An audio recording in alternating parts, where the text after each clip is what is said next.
Hello everyone, कैसे हैं आप सब? बढ़िया। ठीक है। आज हम पढ़ेंगे विलयन की सांद्रता को व्यक्त करना। ठीक, यानी कि विलयन की सांद्रता को कैसे व्यक्त करते हैं। चलो, पेन कहाँ है? ये रहा। देखो, एक्सप्रेसिंग कंसंट्रेशन ऑफ सॉल्यूशन, यानी कि विलयन की सांद्रता को व्यक्त करना। तो विलयन की सांद्रता को व्यक्त करने के कई तरीके होते हैं बेटा, है ना। जैसे विलयन की सांद्रता को हम मास परसेंटेज के रूप में भी व्यक्त करते हैं, वॉल्यूम परसेंटेज के रूप में भी व्यक्त करते हैं, मास बाय वॉल्यूम परसेंटेज के रूप में भी व्यक्त किया जाता है, पार्ट्स पर मिलियन यानी कि पीपीएम के रूप में भी व्यक्त करते हैं, मोल फ्रैक्शन के रूप में भी व्यक्त किया जाता है, मोलारिटी के रूप में भी व्यक्त किया जाता है, मोलालिटी के रूप में भी व्यक्त किया जाता है और नॉर्मेलिटी के रूप में भी व्यक्त किया जाता है। तो ये सारे तरीके विलयन की सांद्रता को व्यक्त करने के हैं। ठीक है, आज हमको यही पढ़ना है, एक एक करके डिस्कस करते हैं। सबसे पहला है मास परसेंटेज। मास परसेंटेज, ठीक है। मास परसेंटेज के रूप में विलयन की सांद्रता को कैसे व्यक्त करते हैं समझते हैं। देखो, है ना। जैसे मान लो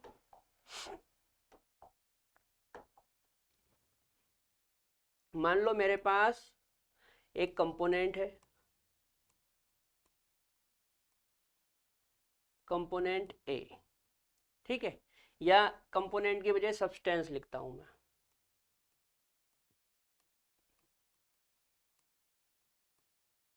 सब्सटेंस ए, ठीक है।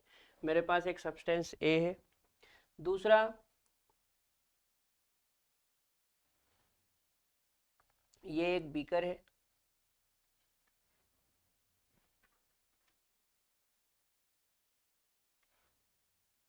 ठीक है।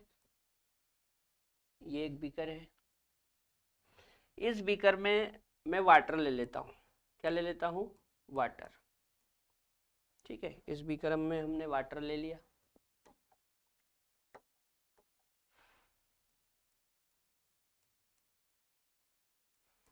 ठीक है ना। और मान लो ये हमारा सब्सटेंस ए है,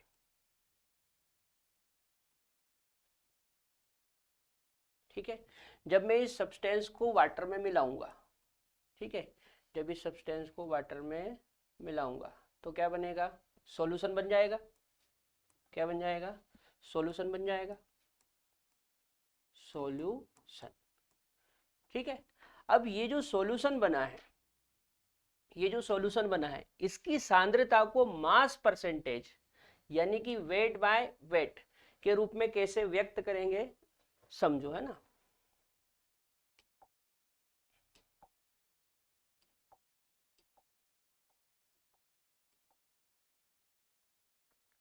देखो, मास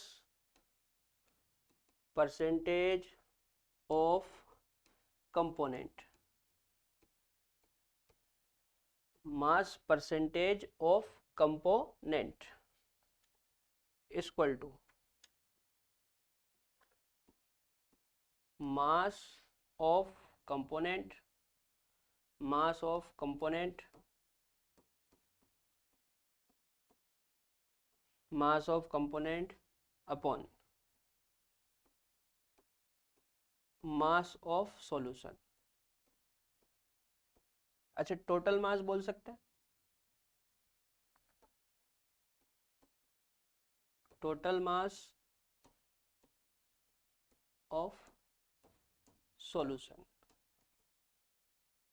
ठीक है बेटा। क्या तरीका हो जाएगा?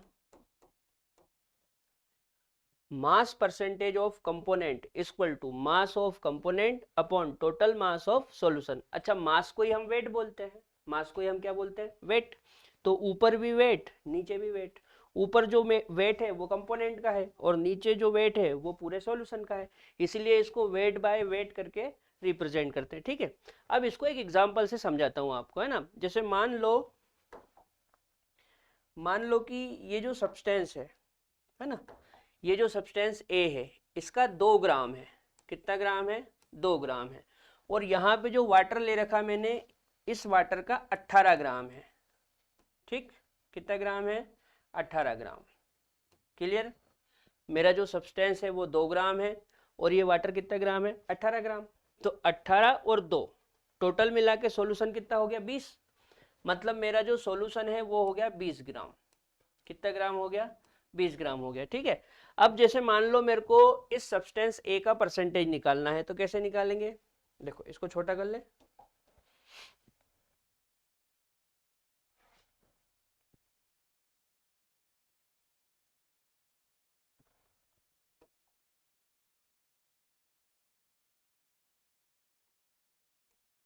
Mass percentage of A equal to, formula क्या है देखो, mass of component upon total mass of solution. तो यहाँ पे ए का मास कितना है? 2, तो 2 लिख लिया। अच्छा, और सॉल्यूशन का कितना है? 20, तो 20 लिख लिया। अच्छा, एक चीज और, यहाँ पे देखो ये परसेंटेज है। क्या है? परसेंटेज। तो परसेंट बनाने के लिए बेटा 100 का गुणा करते हैं ना, यहाँ पे याद रखना। परसेंट बनाने के लिए क्या करते हैं? 100 का गुणा करते हैं। याद रहेगी बात? परसेंट बनाने के लिए 100 का गुणा करते हैं। ठीक, तो इनटू में हो जाएगा 100। अब इसको सोल्व करते हैं तो देखो, ये एक जीरो से एक जीरो कट जाएगी और 2 से 2 कट जाएगा, तो बचा क्या? 10। 10%। मतलब इस विलियन में जो ए का परसेंटेज है वो कितना है? 10। अच्छा, मान लो अपने को वाटर का परसेंट निकालना हो। क्या निकालना हो? वाटर का परसेंट। तो कैसे निकालेंगे?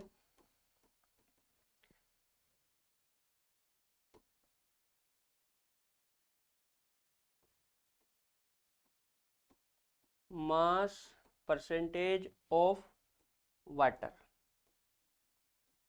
इक्वल टू, देखो वैसे तो साफ साफ समझ में आ रहा है कि मेरा जो सब्सटेंस ए है वो 10% है, तो 100 में से 10 तो यही हो गया। अब बचा कितना? 90। मतलब 90% क्या है? 90% क्या है? 90% है वाटर। ठीक है। देखो कैसे, mass percentage of water equal to, ये बताओ वाटर का मास कितना है? 18, तो ऊपर लिख लेंगे 18। अच्छा, टोटल कितना? Total 20 into 100। ठीक है। अब देखो, ये जीरो से ये जीरो कट जाएगी। अच्छा, 2 से 18 कितनी बार जाएगा? 9 बार। कितनी बार? 9 बार। दूनम 18 इंटू ये 10 इक्वल टू 90%। ठीक है। मतलब जो सॉल्यूशन बनेगा उस सॉल्यूशन में मेरा जो पदार्थ ए है वो 10% है और जो वाटर है वो 90% है। ठीक है। इस प्रकार से मास परसेंटेज कैलकुलेट किया जाता है। समझ में आ गया? नोट करें।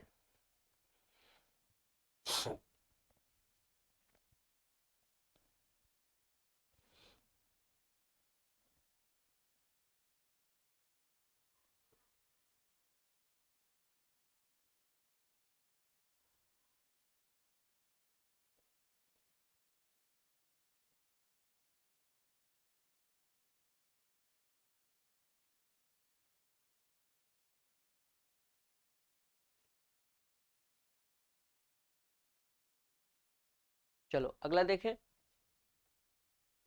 नेक्स्ट क्या है? Volume percentage. वॉल्यूम परसेंटेज कैसे ज्ञात करते? देखो इसके लिए भी हम समझते हैं। ये हमने एक एग्जाम्पल से समझा था, है ना? तो यहाँ पे एग्जाम्पल लिख लेते हैं।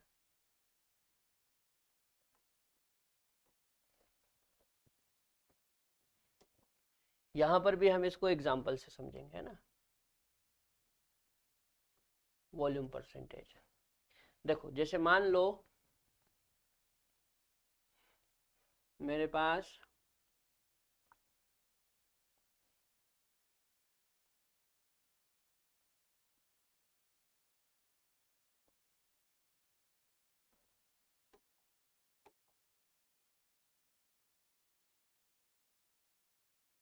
मान लो मेरे पास ये वाटर है। क्या है? वाटर। और यहाँ पे कोई भी ऑर्गेनिक सब्सटेंस है, तो यहाँ पे सब्सटेंस ही लिख देता हूँ मैं। सब्सटेंस। या ऐसा करते हैं, मान लो ये एथेनॉल है, ये क्या है, एथेनॉल है, ठीक है, ये एथेनॉल है और ये वाटर है।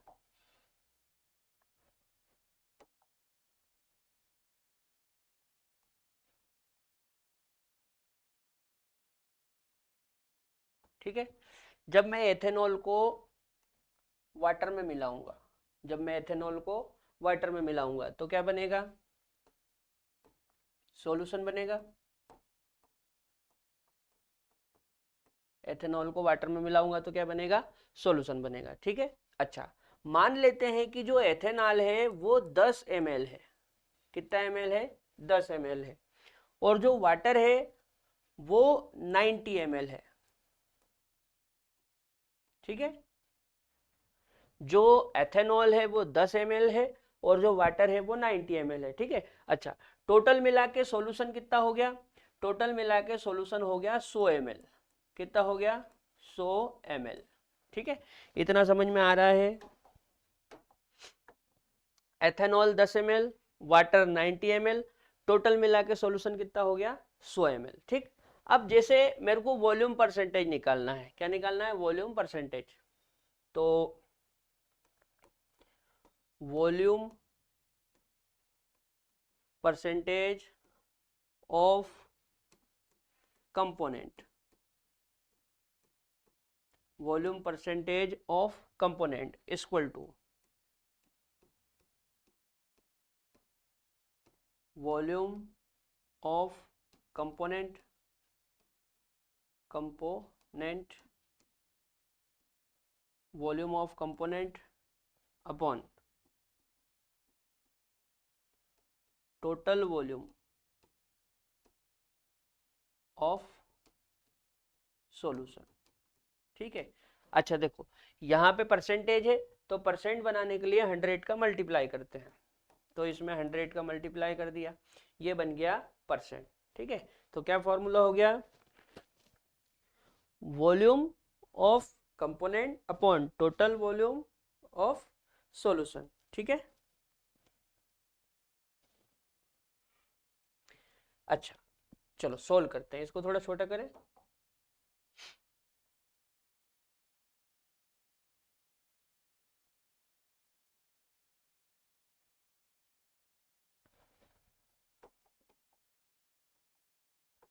देखो, जैसे मान लो मेरे को एथेनॉल का वॉल्यूम परसेंट निकालना है ना, तो volume percent of ethanol, volume percent of ethanol equal to volume percent of ethanol, तो मेरे को ऊपर रखना पड़ेगा एथेनॉल का वॉल्यूम, तो एथेनॉल का वॉल्यूम कितना है, 10। अच्छा, टोटल वॉल्यूम ऑफ सॉल्यूशन कितना हो गया, 100 इंटू 100। ठीक है ना, तो 100 से 100 कैंसिल हो गया, बचा कितना, 10, बचा कितना, 10। अरे तेरी तो 10%, मतलब यहाँ पे जो सॉल्यूशन बनेगा उस सॉल्यूशन में एथेनॉल कितना होगा, 10% होगा वॉल्यूम के हिसाब से, है ना। अच्छा, वाटर का वॉल्यूम निकालना है तो साफ साफ समझ में आ रहा है कि 90% होगा, क्योंकि देखो 10% ये हो गया, तो बचा कितना, 90। और आप चाहो तो ऐसे निकाल लो, वॉल्यूम परसेंटेज ऑफ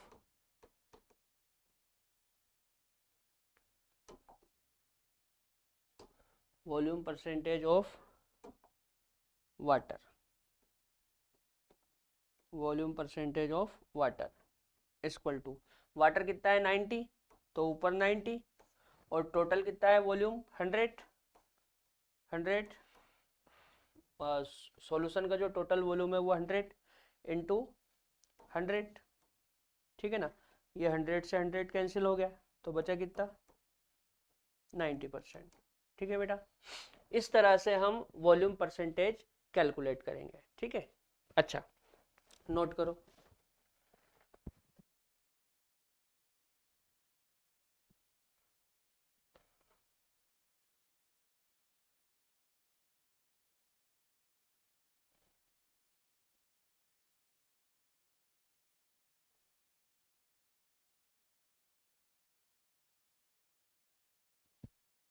अच्छा ये जो चीज है ना, जैसे देखो यहाँ पे 10% आया ना, तो हम इसको ऐसे भी लिख सकते हैं। कैसे लिख सकते हैं?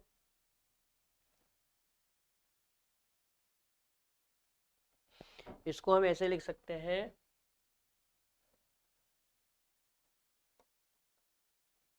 एथेनॉल का जल में 10% विलयन। ठीक है ना बेटा? इस चीज को हम इस प्रकार से भी लिख सकते हैं। कैसे? एथेनॉल का जल में 10% विलयन। भाई एथेनॉल कितना है? 10%।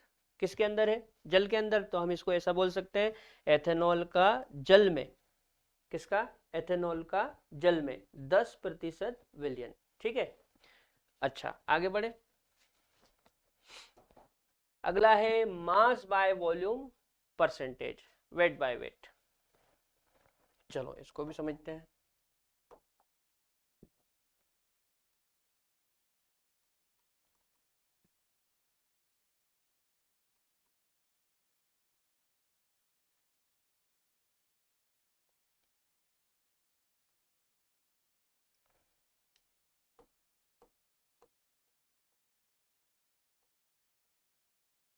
ठीक है, ये मान लो सब्सटेंस है।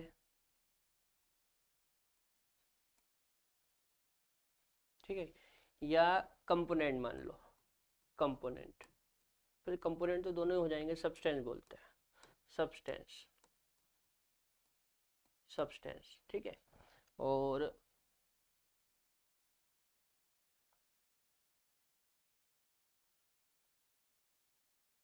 यहाँ पे ले लिया हमने वाटर। क्या ले लिया? वाटर। ठीक है, अब ये कोई भी सब्सटेंस हो सकता है और ये है वाटर। ठीक है। जब इस सब्सटेंस को जब इस सब्सटेंस को वाटर में मिलाएंगे तो क्या बन जाएगा? सॉल्यूशन बन जाएगा। क्या बन जाएगा? सॉल्यूशन बन जाएगा। ठीक है।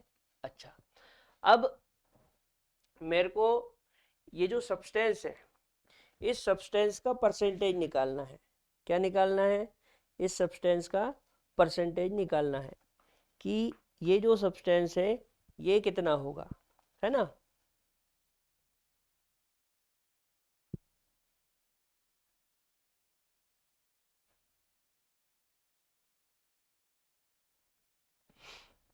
मान लो मान लो ये जो है, यहाँ पे वाटर जो है, ये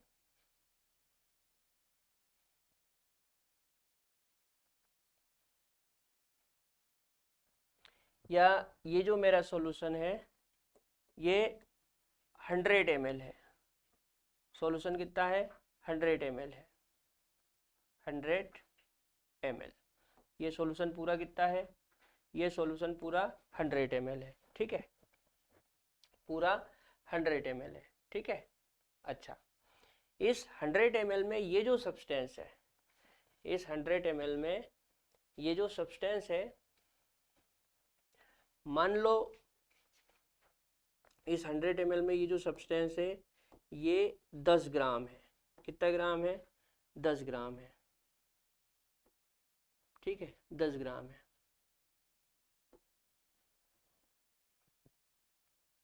तो हम मास बाय वॉल्यूम के हिसाब से इसका जो मास परसेंटेज है वो ऐसे निकालेंगे।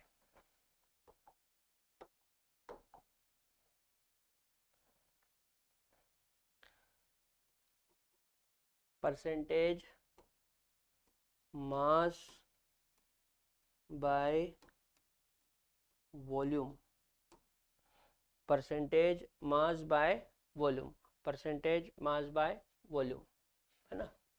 Percentage mass by volume equal to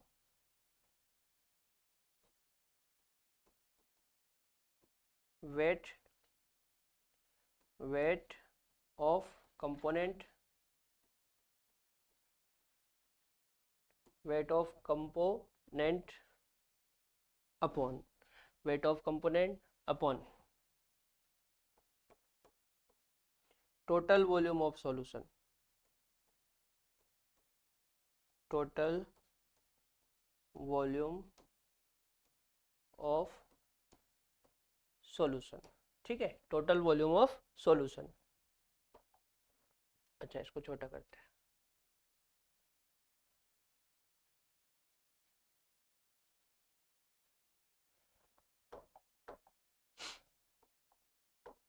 अब जैसे मान लो कि मेरा ये जो सब्सटेंस है, इस सब्सटेंस का मेरे को परसेंटेज निकालना है ना, तो percentage mass by volume of substance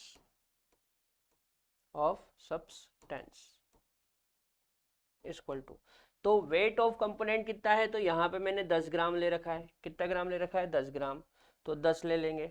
अच्छा सॉल्यूशन का टोटल एमएल कितना है, 100, तो 100 ले लेंगे। अच्छा चूंकि परसेंट बना रहे, क्या बना रहे, परसेंट, तो परसेंट बनाने के लिए 100 का मल्टीप्लाई करेंगे, तो यहाँ पे 100 का मल्टीप्लाई कर दिया। अब 100 से 100 कैंसिल हो गया, तो बचा कितना, 10, यानी कि 10%। कितना परसेंट, 10%, ठीक है। इस प्रकार से मास बाय वॉल्यूम परसेंटेज निकाला जाता है, नोट करो।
चलिए क्या नोट,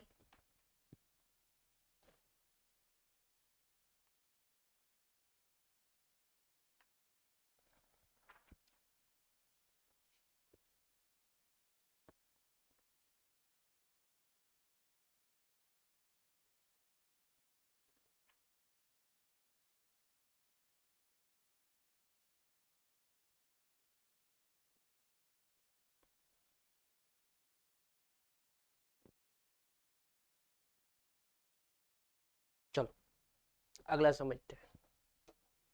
अगला है पार्ट्स पर मिलियन, पीपीएम, ठीक है। इसको कैसे करेंगे, देखो बेटा, इसका उपयोग तब किया जाता है जब विलयन के अंदर पदार्थ बहुत कम मात्रा में हो, विलयन के अंदर पदार्थ बहुत कम मात्रा में हो, तब हम किसका उपयोग करते हैं, पार्ट्स पर बिलियन का, है ना, पार्ट्स पर मिलियन, पार्ट्स पर मिलियन, मैं लिख देता हूं।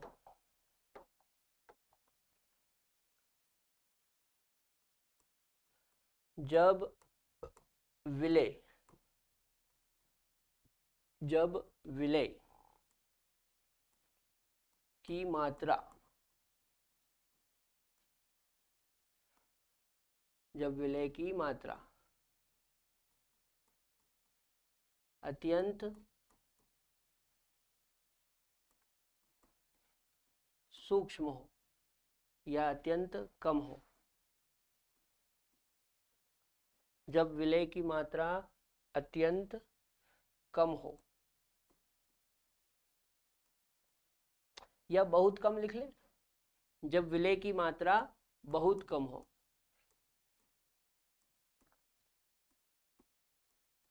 जब विलय की मात्रा बहुत कम हो, तो जब विलय की मात्रा बहुत कम हो तो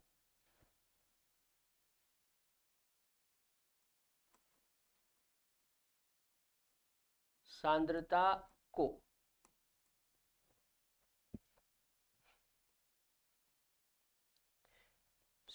को पीपीएम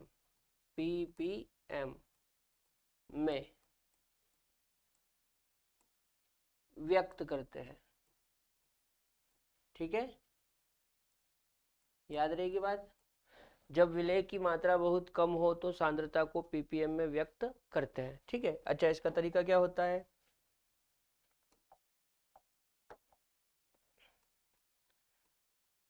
पीपीएम में सांद्रता, पीपीएम में सांद्रता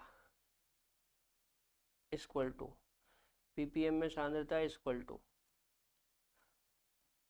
मास of component, mass of component upon total mass of solution into 10 की पावर 6। ये तरीका होता है ना। पीपीएम में सांद्रता equal to mass of component upon total mass of solution into 10 की पावर 6। ठीक, चलो एक एग्जांपल से आपको समझाता हूं। जैसे मान लो कि हमारे पास एक टूथपेस्ट है। क्या है, एक टूथपेस्ट है।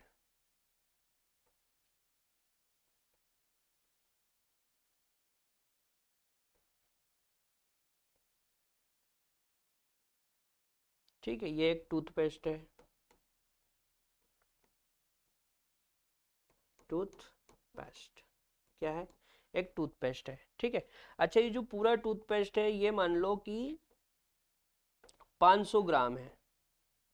ठीक है, जो पूरा टूथपेस्ट है वो कितना ग्राम है, 500 ग्राम है। कितना ग्राम है, 500 ग्राम। ठीक है, अच्छा अब ये जो 500 ग्राम का टूथपेस्ट है, ये जो 500 ग्राम का टूथपेस्ट है,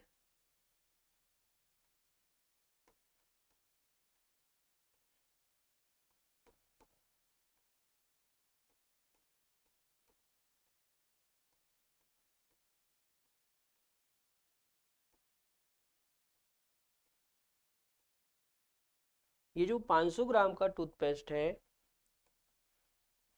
इस टूथपेस्ट में फ्लोरीन भी है। क्या है, फ्लोरीन भी है। ठीक है, ये जो 500 ग्राम का टूथपेस्ट है, इस टूथपेस्ट में क्या है, फ्लोरीन भी है। क्या है, फ्लोरीन। ठीक है, अच्छा मान लो कि जो फ्लोरीन है, मान लो कि जो फ्लोरीन है, जो फ्लोरीन है वो 0.2 ग्राम है।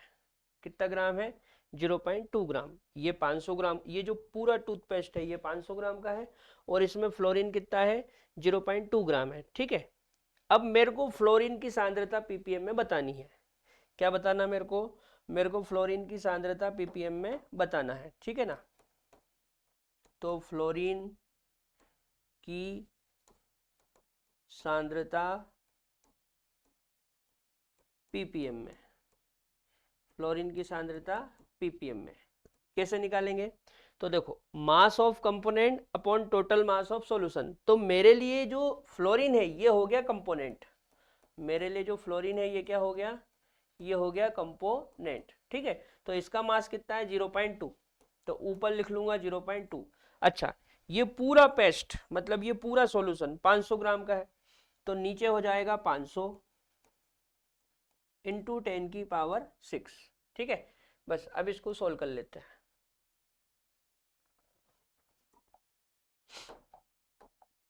देखो पहले तो यहाँ से एक पॉइंट हटाएंगे तो 2 और ये एक जीरो और आ जाएगी नीचे, ठीक है, इस तरह से इंटू 10⁻6।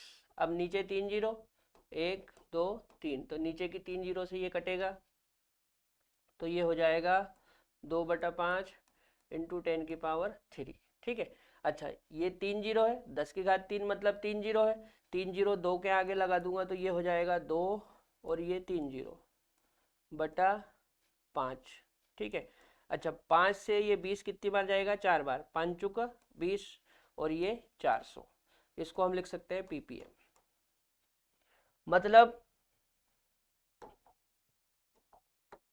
मतलब ये है कि ये जो 500 ग्राम का टूथपेस्ट है इसमें फ्लोरीन कितना है, 400 ppm है, इसमें फ्लोरीन कितना है, 400 ppm है। इस प्रकार से ppm में सांद्रता ज्ञात करते हैं, नोट करो।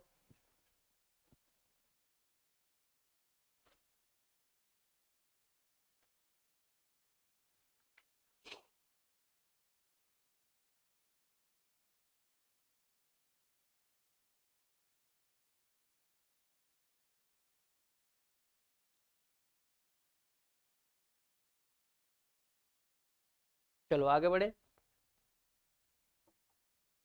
अगला है मोल फ्रैक्शन, ठीक है। अच्छा ये जो मोल फ्रैक्शन है ना इसको एक्स से रिप्रेजेंट करते हैं, काय से रिप्रेजेंट करते हैं, एक्स से। तो एक्स इक्वल टू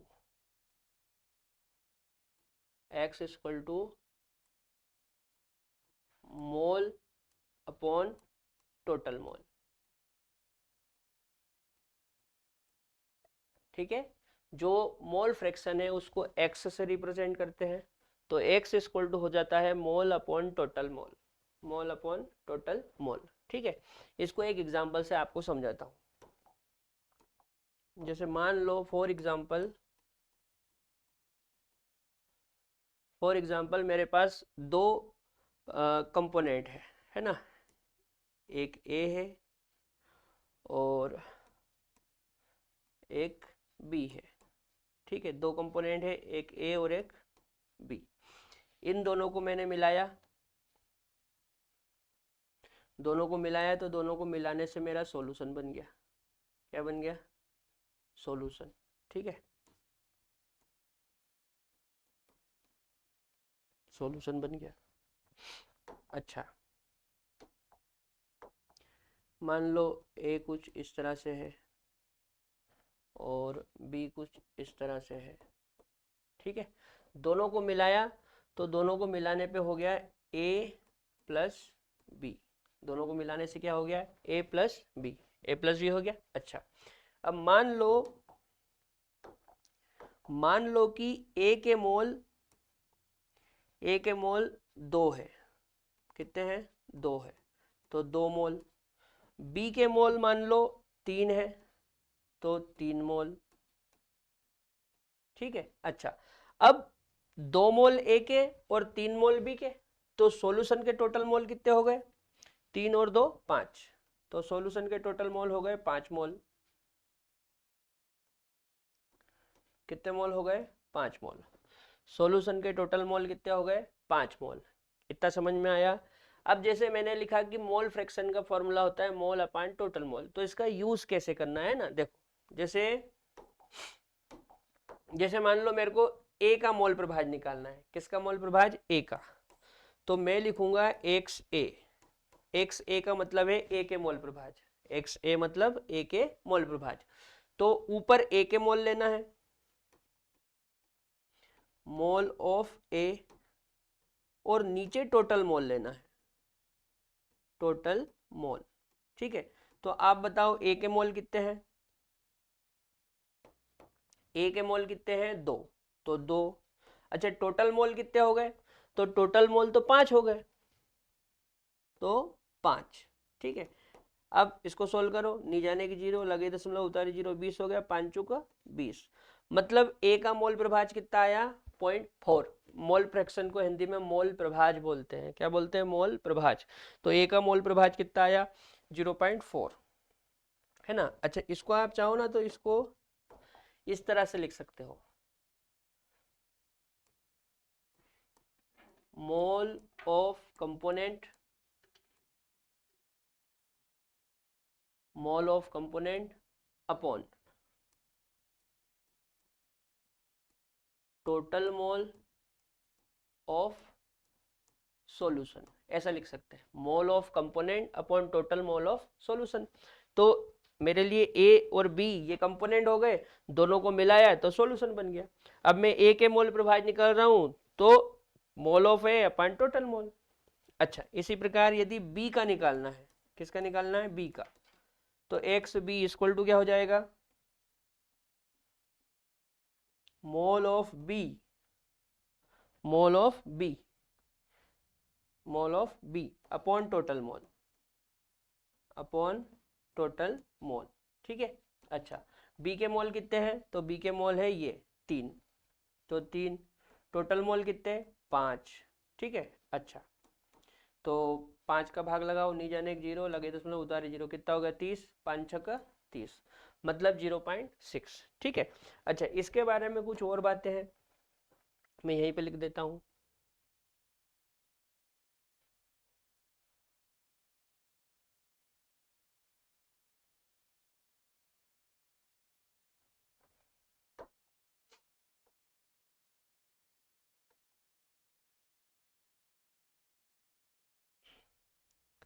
यहाँ पे लिख देता हूँ ना नोट लगा के।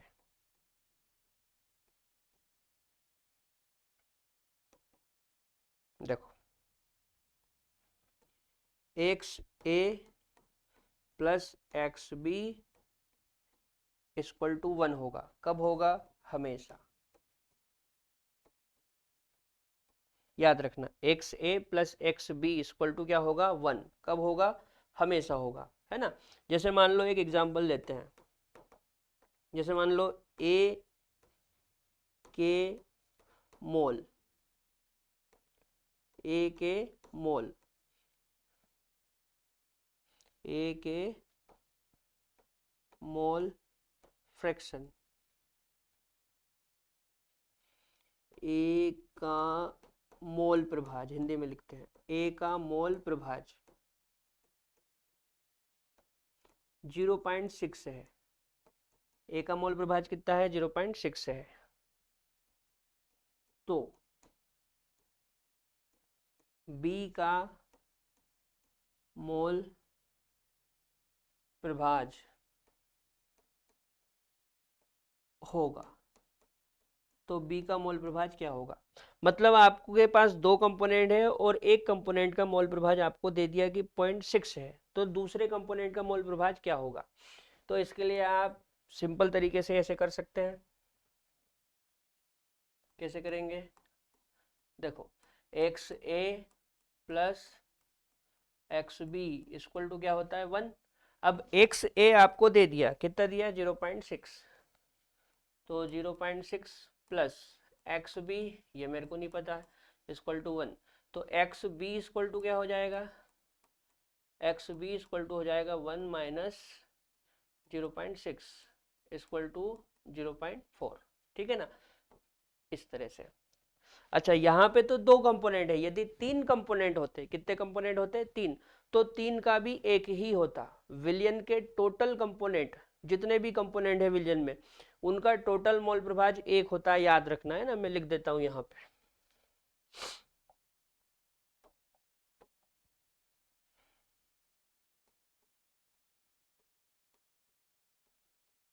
विलयन के सभी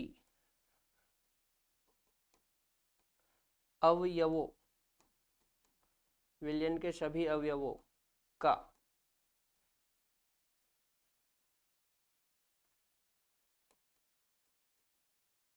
total mole fraction, total mole fraction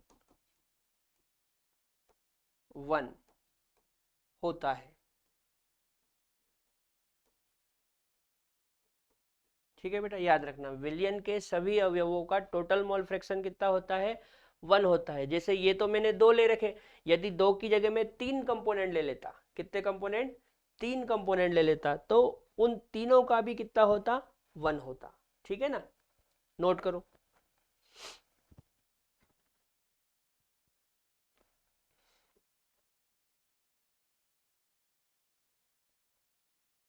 चलो इसमें एक सवाल करवाता हूं मैं आपको। सवाल है 120 ग्राम एसिटिक एसिड 23 ग्राम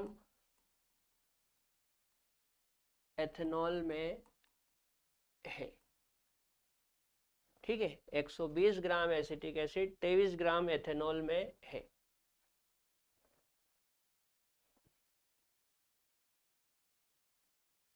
एसिटिक एसिड के मोल प्रभाज बताएं। एसिटिक एसिड के मोल प्रभाज बताएं। ठीक है, एसिटिक एसिड कितना है 120 ग्राम और एथेनॉल कितना है 23 ग्राम। बताना क्या है एसिटिक एसिड के मोल प्रभाज। चलो सोल्व करते हैं। देखो जैसे 120 ग्राम क्या है एसिटिक एसिड, मान लो इसमें 120 ग्राम एसिटिक एसिड है,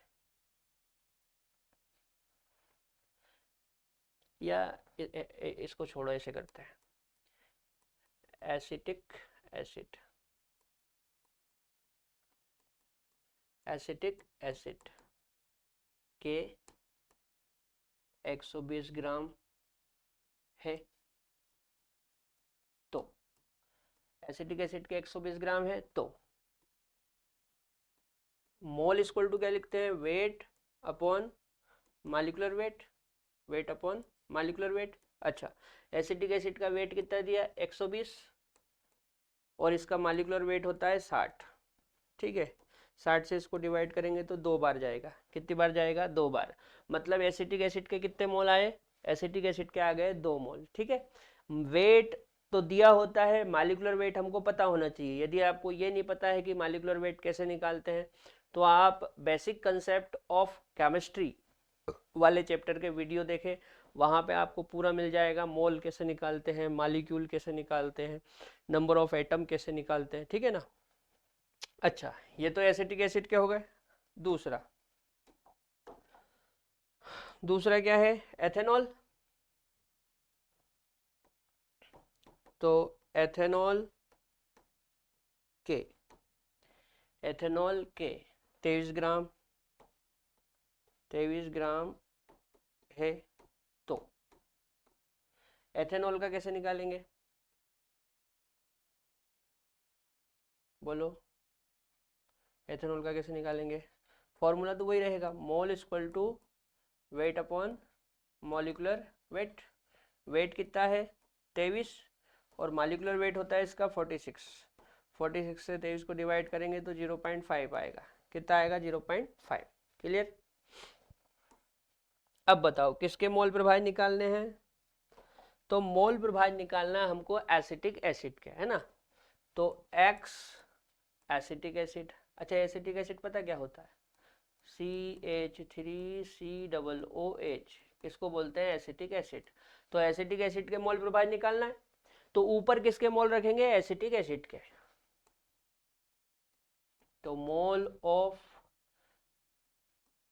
एसिटिक एसिड और नीचे क्या रखेंगे, टोटल मोल।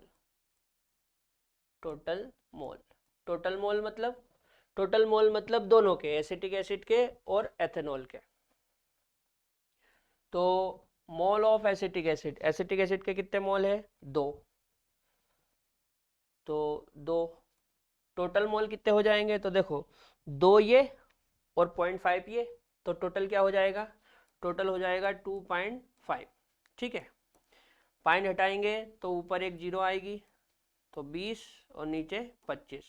अब 25 से 20 नहीं जाएगा तो नहीं जाने की जीरो, लगे दशमलव उतारी जीरो, ऊपर 200 हो गया।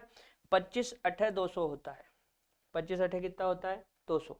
मतलब जो CH3COOH है, मतलब एसिटिक एसिड, इसके मोल प्रभाज कितने आए? 0.8। अब सोचो, मैंने अभी क्या बताया था? मैंने बताया था कि XA प्लस XB हमेशा 1 होता है। XA प्लस XB हमेशा क्या होता है? 1 होता है। अब मेरे पास दो कंपोनेंट है, एसिटिक एसिड और एथेनॉल, है ना। एक तो एथेनॉल है और एक क्या है? Acetic acid. अब मेरे को एसिटिक एसिड का पता चल गया कि 0.8 है, तो एथेनॉल का क्या होगा? बताओ सोच के। अरे एक में से घटा दो ना, इसको एक में से घटा दो, इसको एक में से घटा दो। 1 माइनस 0.8 तो कितना आएगा? 0.2। दोनों को जोड़ दो तो टोटल 1 हो जाएगा। ठीक है, तो यदि किसी एक कंपोनेंट के मोल फ्रैक्शन हमको पता चल जाए तो दूसरे के हम निकाल लेंगे, एक में से घटा दो, क्योंकि टोटल एक होता है। ठीक है ना, नोट करो।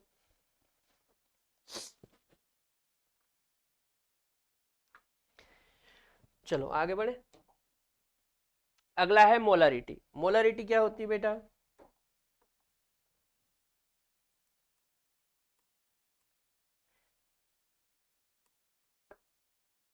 एक लीटर विलियन, 1 लीटर विलियन में उपस्थित, 1 लीटर विलियन में उपस्थित विलेय के मोलों की संख्या। 1 लीटर विलियन में उपस्थित विलेय के मोलों की संख्या मोलरता कहलाती है। मोलरता कहलाती है, याद रहेगी बात। 1 लीटर विलियन में उपस्थित विलेय के मोलों की संख्या मोलरता कहलाती है। मतलब पूरा विलियन यदि 1 लीटर का है, पूरा विलियन 1 लीटर का है, तो उस 1 लीटर विलियन में विलेय के कितने मोल है उसको बोलते हैं मोलरता, है ना। तो सोल्व कैसे करेंगे? देखो, परिभाषा के अकॉर्डिंग क्या हो जाएगा? मोलारिटी इक्वल टू मोल, और 1 लीटर विलियन तो यहाँ पे हो जाएगा वॉल्यूम, मोल अपान वॉल्यूम। वॉल्यूम काय में? लीटर में। ठीक है, अच्छा देखो पूरा लिखना है तो ऐसा लिख सकते हैं अपन इसको,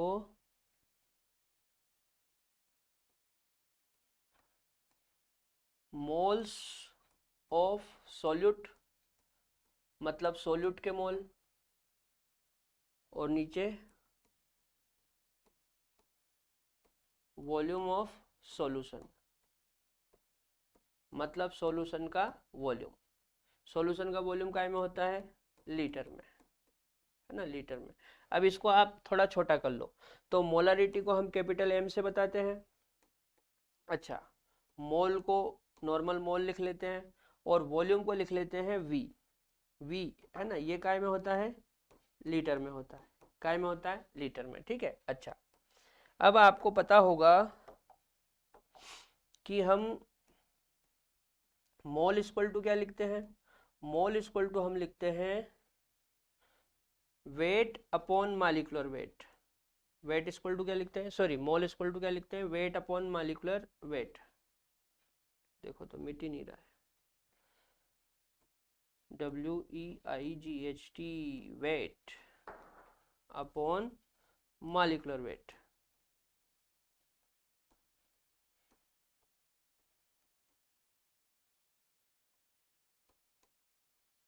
ठीक है, मोल इक्वल टू क्या लिखते हैं? वेट अपॉन मॉलिक्यूलर वेट, ये लिखते हैं। तो इसलिए मोलारिटी इक्वल टू क्या हो जाएगा? देखो ये मोल है, तो मोल की जगह लिख लो वेट अपॉन मॉलिक्यूलर वेट, तो weight upon molecular weight into volume, ऐसा का ऐसा ही। अच्छा, वॉल्यूम काय में होता है? वॉल्यूम लीटर में होता है। काय में होता है? लीटर में। याद रहेगी बात, वॉल्यूम काय में होता है? वॉल्यूम होता है लीटर में। वॉल्यूम काय में होता है? लीटर में होता है।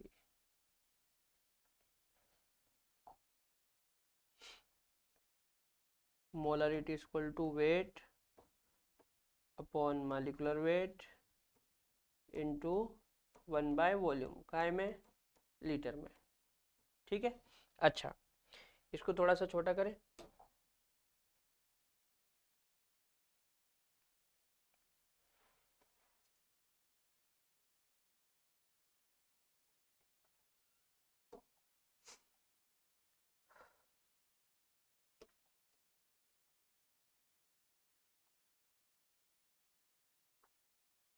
यदि वॉल्यूम ml में दिया जाए, वॉल्यूम काय में दिया जाए, ml में, यदि वॉल्यूम ml में हो, तो वॉल्यूम काय में हो, ml में हो, तो हम क्या करेंगे, हम ये करेंगे, molarity equal to weight upon molecular weight into one by volume. ये वॉल्यूम काय में है, ml में। ठीक है। अब इस ml को लीटर बनाना है, तो इस ml को लीटर बनाने के लिए हम इसमें 1000 का डिवाइड करेंगे। ठीक है। तो 1000 कहाँ पहुंच जाएगा, ऊपर। तो फाइनली हमारा फॉर्मूला क्या आएगा, molarity equal to weight upon molecular weight into 1000 ऊपर पहुंच गया, बटा v ml में। v का में, ml में, याद रखना। ठीक है, ये याद रहेगी बात। यदि वॉल्यूम काय में दिया है ml में, तो हम ये फॉर्मूला लगाएंगे, weight upon molecular weight into 1000 upon volume ml में। और यदि वॉल्यूम लीटर में दिया है, काय में दिया है, लीटर में, तो हम ये फार्मूला लगाएंगे। याद रहेगी बात। लीटर में दे तो ये लगा देना, और ml में दे तो ये लगा देना। नोट करो।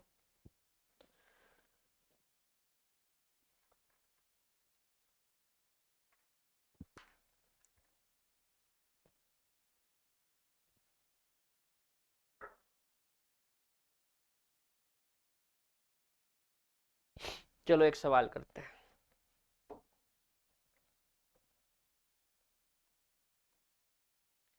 4 ग्राम NaOH, 4 ग्राम NaOH 250 ml विलियन में उपस्थित है। ठीक है। 4 ग्राम NaOH 250 ml विलियन में उपस्थित है।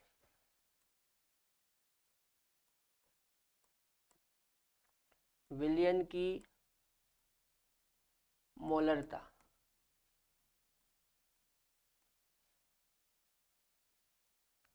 क्या होगी।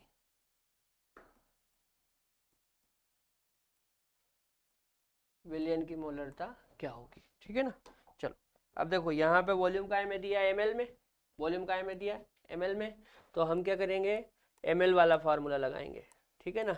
तो मोलरिटी इक्वल टू क्या होता है, weight upon molecular weight into 1000 upon volume, काय में, ml में।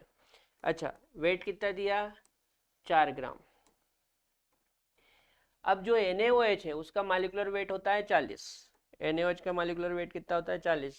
ठीक है ना। यदि आपको मॉलिक्यूलर वेट निकालना नहीं याद है, तो मैं फिर बता रहा हूँ, बेसिक कंसेप्ट ऑफ केमिस्ट्री वाले वीडियो आप देखें, उसमें मॉलिक्यूलर वेट कैसे निकालते हैं, एटॉमिक वेट क्या होता है ना, और मोल क्या होते हैं, मॉलिक्यूल क्या होते हैं, एटम आयन क्या होते हैं, ये सब डिटेल में बताया हुआ है। तो वेट है 40 और इसका मॉलिक्यूलर वेट होता है 40 इंटू 1000 बटा 250। ठीक है, बस ये करना है। अब देखो, 1 0 2 0, नीचे की 2 0 से ऊपर की 2 0 कट गई। अब कितना बचा, ऊपर भी 4 नीचे भी 4 इंटू 10 और ये 25। ठीक है। इस 4 से 4 भी कट गया। अब क्या बचा, 10 बटा 25। अब 25 का भाग 10 में नहीं जाएगा, तो नहीं जाने की 0, लगे दशमलव, उतारी 0, कितना हो गया 100, 25 चुका 100, मतलब 0.4, और इसकी यूनिट हो जाएगी, इसकी यूनिट हो जाएगी मोल पर लीटर। ठीक है, मोलारिटी की यूनिट क्या हो जाएगी, मोल पर लीटर, नोट करो।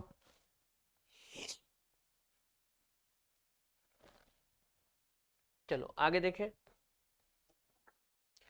अगला क्या है, मोलालिटी। मोलालिटी क्या होती है,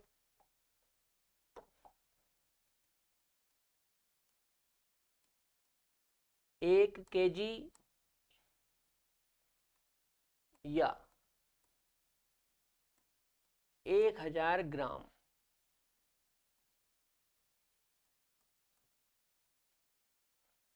विलायक में उपस्थित विलेय के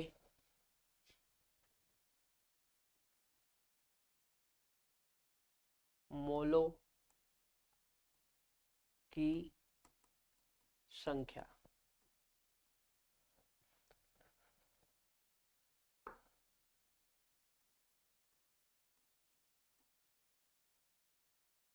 मोललता कहलाती है।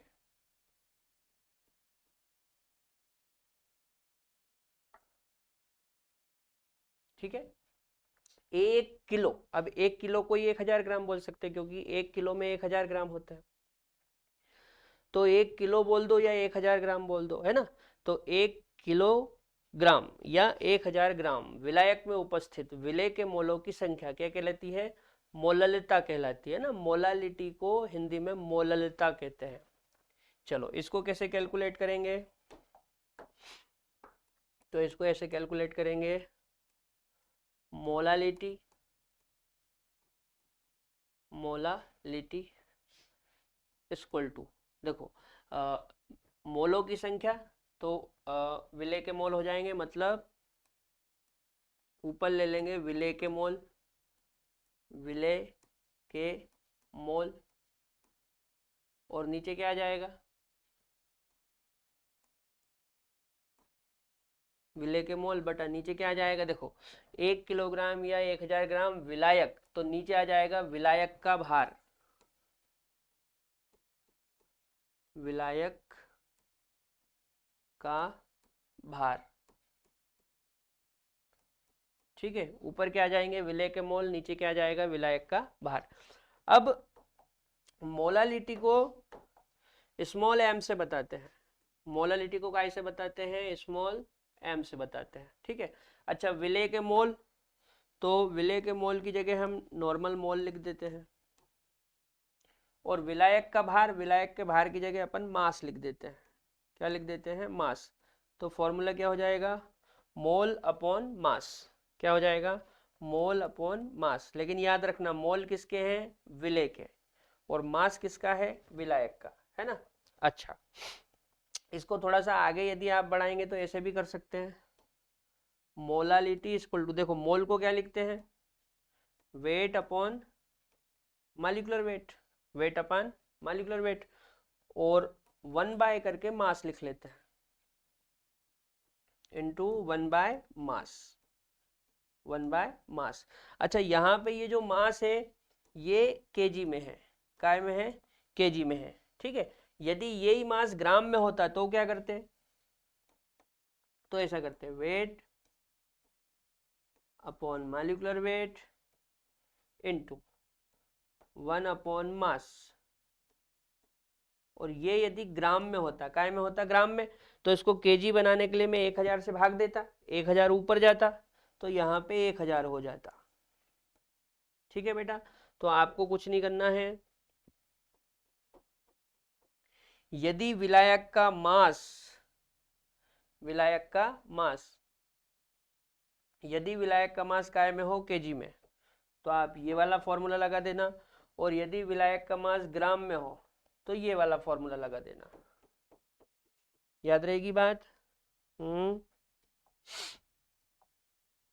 यदि विलायक का मास काय में हो केजी में तो ये यूज कर लेना, और विलायक का मास ग्राम में हो तो ये यूज कर लेना। ठीक है, नोट करो, फिर मैं एक सवाल बताता हूँ।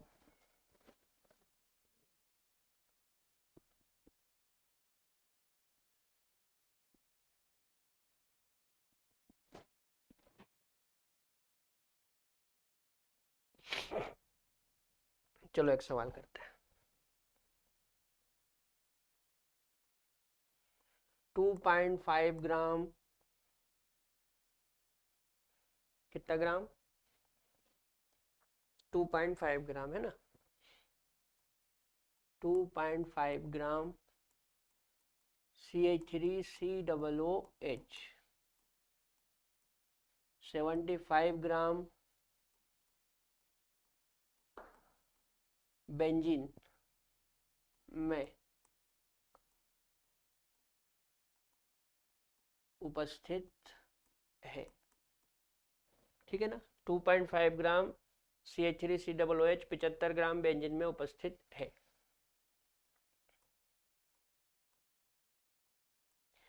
विलयन की मोललता,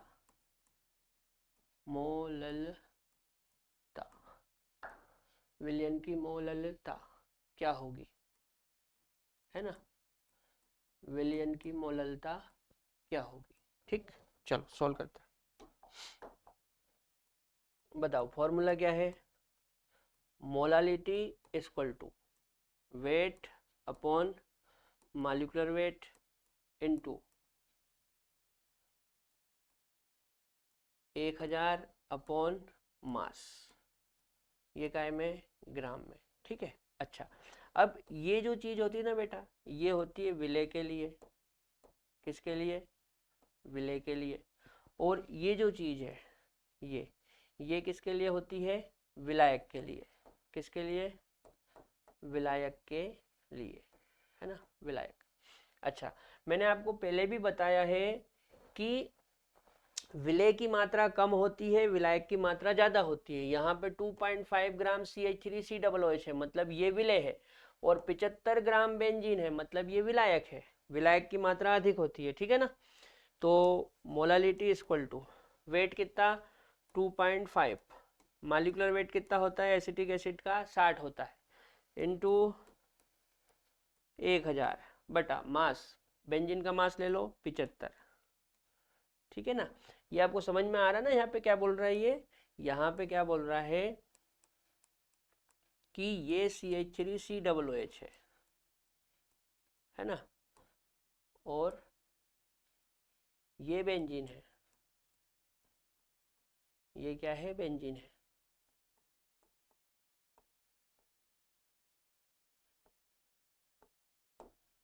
ठीक है ना, तो एसिटिक एसिड को काय में मिलाया है, बेंजीन में मिलाया है।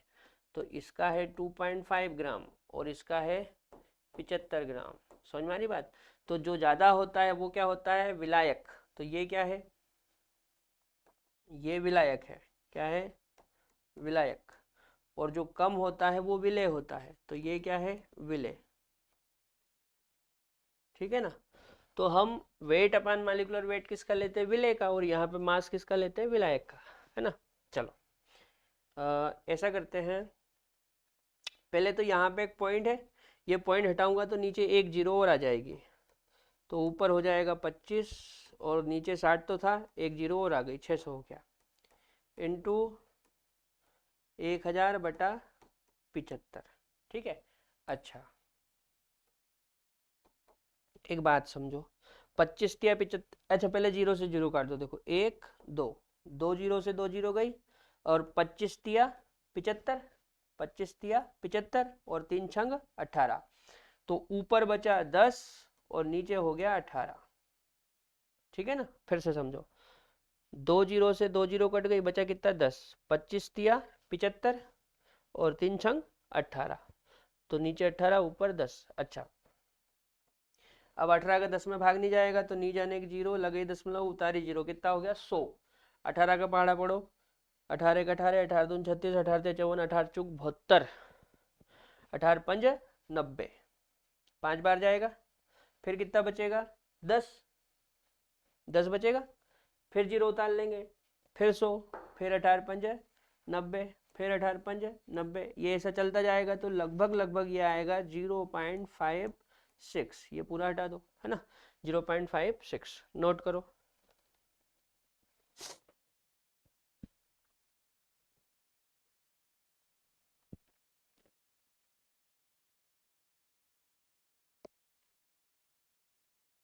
अच्छा, इसकी यूनिट यदि लिखनी हो तो यूनिट हो जाएगी मोल पर केजी। यूनिट क्या हो जाएगी? मोल पर केजी।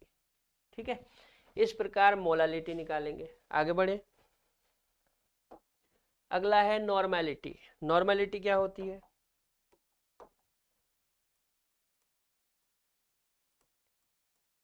एक लीटर विलियन,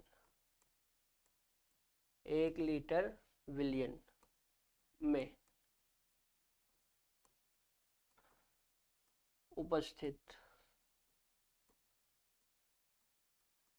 विलेय, 1 लीटर विलियन में उपस्थित विलेय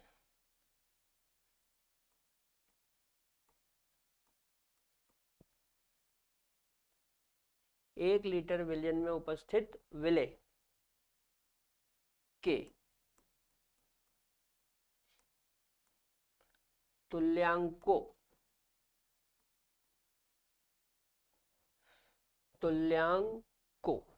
यानी कि इक्विवेलेंट्स,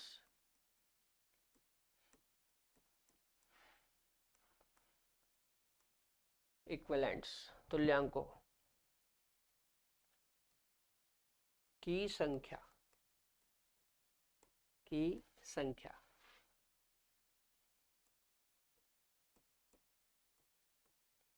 विलियन की नॉर्मलता कहलाती है।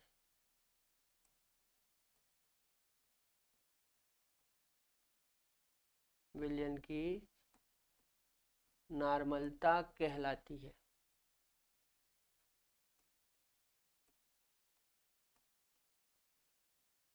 ठीक है, नॉर्मलिटी को हिंदी में नॉर्मलता कहते हैं। क्या कहते हैं? नॉर्मलता। ठीक, चलो अब बात को समझना है ना। नॉर्मलिटी को एन से रिप्रेजेंट करते हैं, तो एन इक्वल टू क्या हो जाएगा? Number of equivalent, number of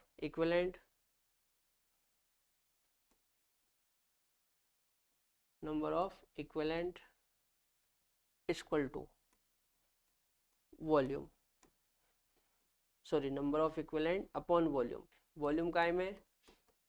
litre में। वॉल्यूम काय में? लीटर में। अच्छा, तो नॉर्मलिटी का एन और नंबर ऑफ इक्विवेलेंट का अपन नॉर्मल इक्विवेलेंट लिख लो,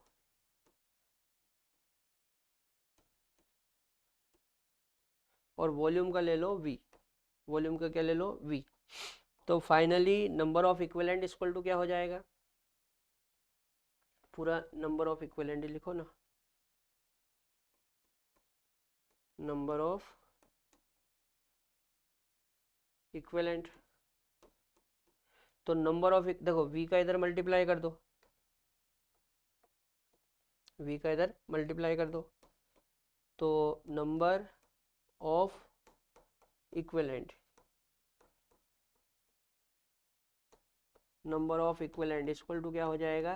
एन वी। ठीक है, number of equivalent equal to क्या हो जाएगा? N V. एक तो आप ये वाली चीज याद रखना कि यदि कभी आपसे नंबर ऑफ इक्विवेलेंट पूछ ले, क्या पूछ ले?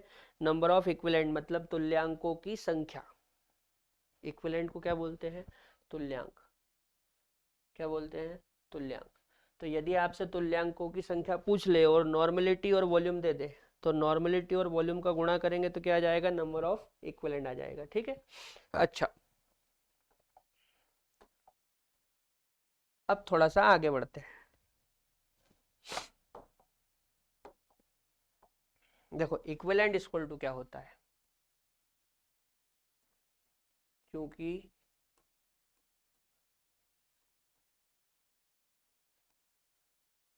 इक्विवेलेंट इक्वल टू होता है,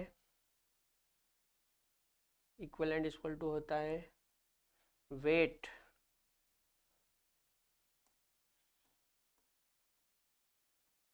इक्विवेलेंट इक्वल टू होता है वेट अपॉन इक्विवेलेंट वेट,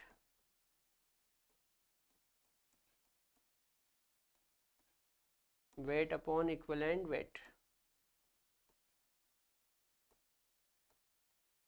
ठीक है। इक्विवेलेंट इक्वल टू क्या होता है, weight upon equivalent weight, equivalent equal to क्या होता है, वेट अपॉन इक्विवेलेंट वेट, है ना। इक्विवेलेंट इक्वल टू क्या होता है, वेट अपॉन इक्विवेलेंट वेट। तो इसलिए इसलिए देखो ये एन भी तो ऐसा का ऐसा ही रहने दो, एन भी ऐसा कैसा ही, और ये जो लिखा ना number of equivalent, number of equivalent, इसकी जगह मैं लिख देता हूं वेट अपॉन इक्विवेलेंट वेट, ठीक है। वेट अपॉन इक्विवेलेंट वेट, मैंने कुछ भी नहीं करा, देखो ये एन वी ऐसा कैसे है, और इक्वल टू करके इधर नंबर ऑफ इक्विवेलेंट लिखा है, तो नंबर ऑफ इक्विवेलेंट की जगह मैंने ये लिख दिया वेट अपॉन इक्विवेलेंट वेट। क्या लिख दिया, wait upon equivalent weight, weight upon equivalent weight, ठीक है। अब एक बात याद रखना, जो इक्विवेलेंट वेट होता है, क्या होता है, इक्विवेलेंट वेट, अरे यार,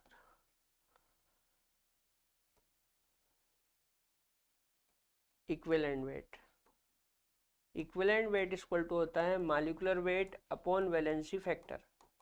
इक्विवेलेंट वेट इक्वल टू क्या होता है, molecular weight upon valency factor. तो यहाँ पे यदि मैं इक्विवेलेंट वेट की जगह molecular weight upon valency factor रख दूं, तो ये ऐसा हो जाएगा, कैसा हो जाएगा, देखो एन भी ऐसा कैसा ही, ये वेट भी ऐसा कैसा ही, और इक्विवेलेंट वेट की जगह क्या रख दे, molecular weight upon valency factor, molecular weight upon valency factor, तो वैलेंसी फैक्टर बटे में से ऊपर चला जाएगा ये, ठीक है। अब यदि इस वॉल्यूम को वापस में नीचे ले आऊं, इस वॉल्यूम को यहां से वापस नीचे ले आऊं, तो ये ऐसा हो जाएगा, normality equal to weight upon molecular weight into valency factor upon volume, ऐसा हो जाएगा। अच्छा अब सुनो, weight upon molecular weight into volume, इसको मैं मोलरिटी लिख सकता हूँ, वेट अपॉन मॉलिक्यूलर वेट, और साइड में वॉल्यूम, इसको क्या लिख सकता हूँ, मोलरिटी लिख सकता हूँ ना, देखो इधर ये देखो, देखो मोलरिटी इक्वल टू ये molarity, molarity equal to weight upon molecular weight into one by volume litre में, तो weight upon molecular weight into one by volume, इसको क्या लिखा, मोलरिटी।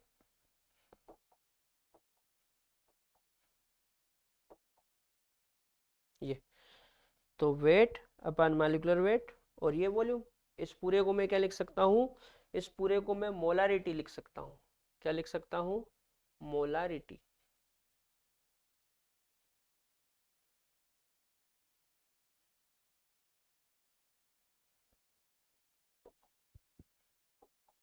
ठीक है ना। इस पूरे को मैं क्या लिख सकता हूँ, इस पूरे को मैं लिख सकता हूँ मोलारिटी, तो ये ऐसा हो जाएगा एन इक्वल टू इस पूरे की जगह मोलारिटी इनटू वैलेंसी फैक्टर। तो हमारे सारे सवाल यहाँ से सोल्व हो जाएंगे,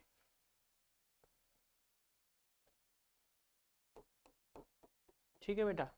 नॉर्मलिटी इक्वल टू क्या, molarity into valency factor, normality equal to molarity into valency factor, यहाँ से आपके सवाल सोल्व हो जाएंगे, ठीक है। जैसे मान लो एक एग्जांपल मैं आपको बताता हूँ, जैसे मान लो आपको क्वेश्चन दिया कि क्वेश्चन कहाँ है,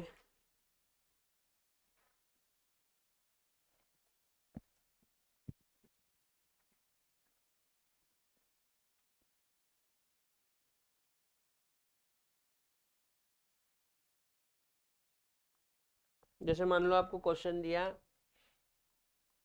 कि n/7 H2SO4 के 150 ml विलियन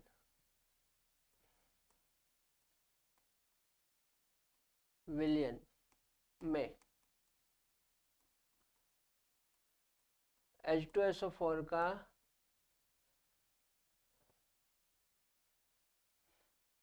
वेट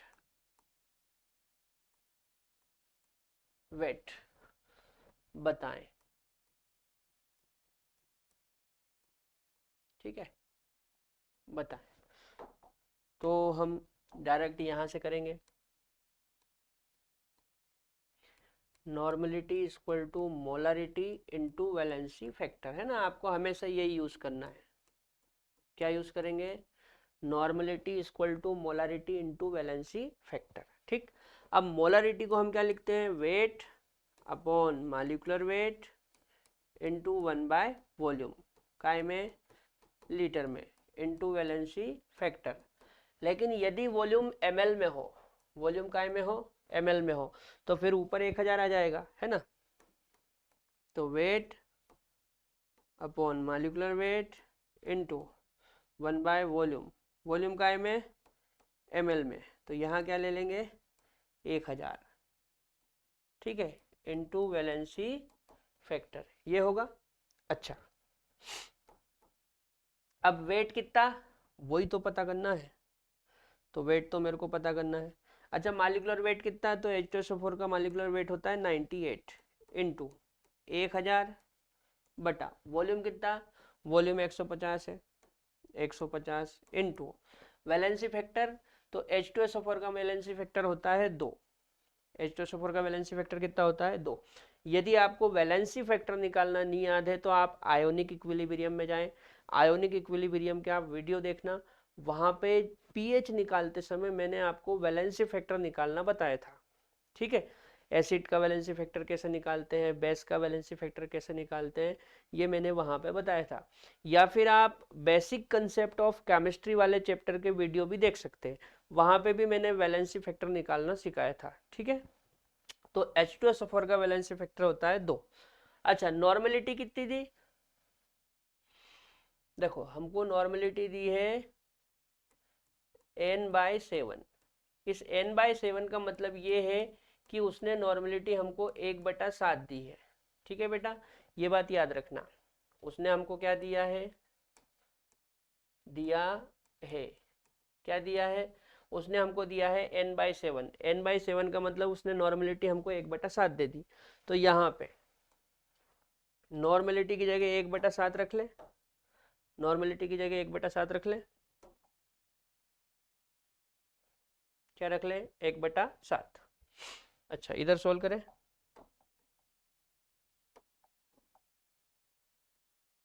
तो देखो, ये 1/7 ऐसा का ऐसा ही इक्वल टू वेट, ये 98 ऊपर 1000 और 150 इंटू 2। ऐसा करो, ये जो नीचे नंबर है इनको इस तरफ ले जाओ और ऊपर वालों को नीचे ले आओ, तो वेट इक्वल टू हो जाएगा, देखो इसको यहीं रहने दो, इसको यहीं रहने दो, ठीक है, इसको ऊपर ले जाओ, इसको भी ऊपर ले जाओ, तो ये क्या हो जाएगा? देखो, ये 1/7 है, 1/7, ये 98 ऊपर जाएगा, 98, 150 भी ऊपर जाएगा, 150, और ये कहाँ जाएंगे? नीचे, तो 1000 इंटू 2, ऐसा होगा। अच्छा, अब देखो,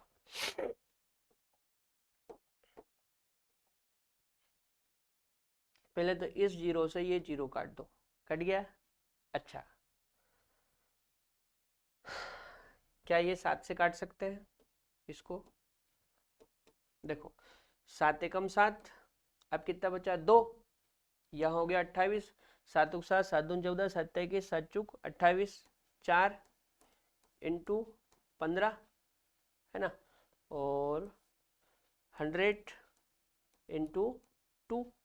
ऐसा करो, 2 से इसको भी काट दो, तो कितनी बार गया? 7 बार, 2 7 14, तो 7 इंटू 15 बटा 100। ठीक है, अच्छा 15 का पहाड़ा पढ़ो, 15 1 15, 15 दून 30, 15 3 45, 15 चुक 60, 15 5 75, 15 छक 90 और 15 7 105।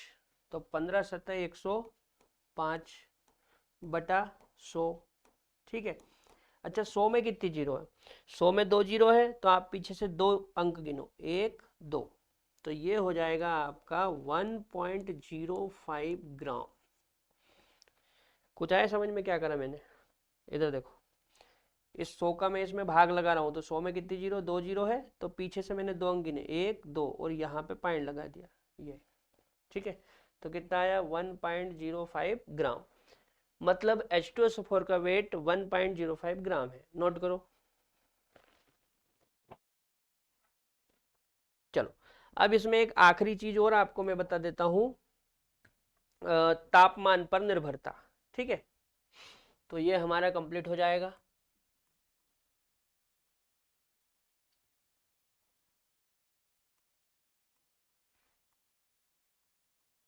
तापमान पर निर्भरता, तापमान पर निर्भरता, ठीक है। तापमान पर निर्भरता ये कैसे देखेंगे? देखो बहुत आसान है, सुनो। एक फॉर्मूला हम लिखते हैं, PV बराबर NRT। यदि आपको याद हो तो एक फॉर्मूला लिखते हैं, PV बराबर NRT। ये आइडियल गैस इक्वेशन फॉर्मूला होता है, PV बराबर NRT, ठीक। अच्छा अब इस PV बराबर NRT में देखो, इस PV बराबर NRT में जो V है वो T के डायरेक्टली प्रोपोर्शनल है। भाई यदि P को और NR को मैं कांस्टेंट कर दूं, P को और NR को क्या कर दूं? कांस्टेंट। यदि P N and R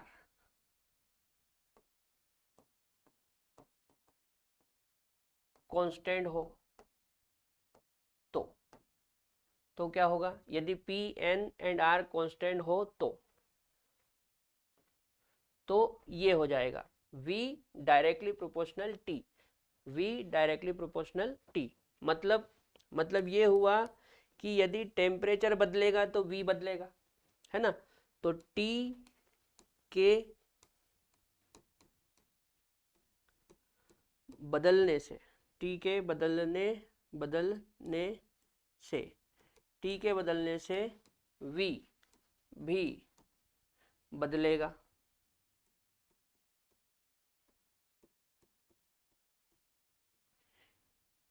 T के बदलने से कौन बदलेगा? V।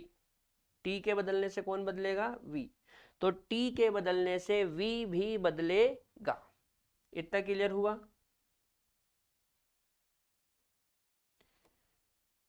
जब आप T को बदलोगे तो V भी बदलेगा। जैसे यदि टेम्परेचर बढ़ाओगे तो वॉल्यूम बढ़ जाएगा, टेम्परेचर घटाओगे तो वॉल्यूम घट जाएगा। मतलब T के बदलने से V भी बदलेगा। अब आप मेरे को सोच के बताओ कि ये जो V है ये किस किस के फॉर्मूले में आता है? V किस किस के फॉर्मूले में आता है? तो जहां जहां भी V आएगा वहां वहां पे टेम्परेचर का प्रभाव पड़ेगा, है ना। देखो पहले इसको थोड़ा सा छोटा कर लूं मैं,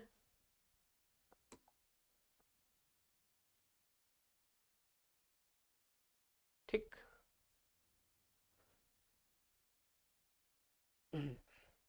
बोलो वॉल्यूम किस किस में आता है बताओ?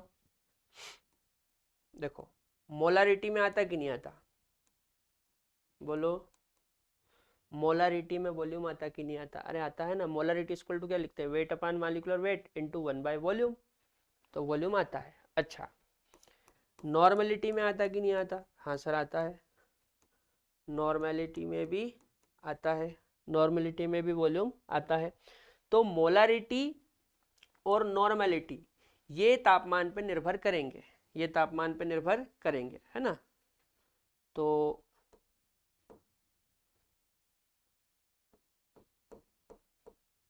ताप पर निर्भर करेंगे, ठीक है। ताप पर निर्भर करेंगे या ताप पर निर्भर ताप मतलब तापमान है ना, पूरा ताप मतलब क्या है, तापमान।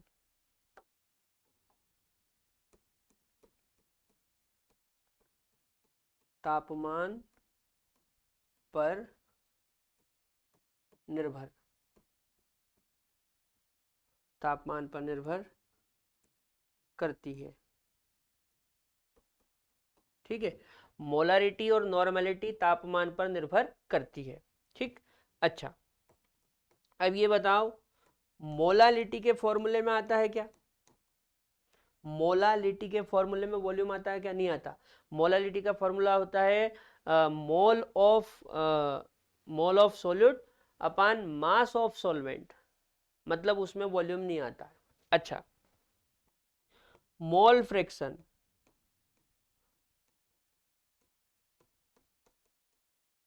मोल फ्रैक्शन के फॉर्मूले में आता है क्या? मोल फ्रैक्शन के फॉर्मूले में भी वॉल्यूम नहीं आता है। मोल फ्रैक्शन का फॉर्मूला लिखते हैं मोल अपान टोटल मोल, यहाँ पे भी वॉल्यूम नहीं आता। मतलब सीधा सा है, इनके फॉर्मूले में वॉल्यूम नहीं आता, तो ये तापमान पर निर्भर नहीं करेंगे। तापमान पर निर्भर नहीं करते, तापमान पर निर्भर नहीं करते, ठीक है। तापमान पर निर्भर नहीं करते, और यहाँ क्या लिखा, तापमान पर निर्भर करते हैं, लिख ले, करते हैं, ठीक है बेटा, याद रहेगी बात।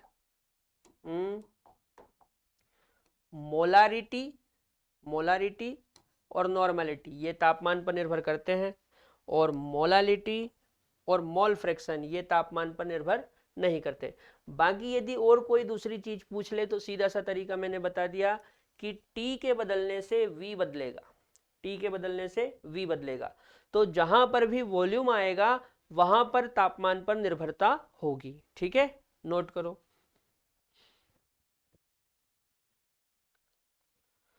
तो आज हमने ये समझा कि विलयन की सांद्रता को कैसे व्यक्त करते हैं, ठीक है। इसको कल के लेक्चर में हम आगे कंटिन्यू करेंगे, तब तक के लिए जय राम जी की।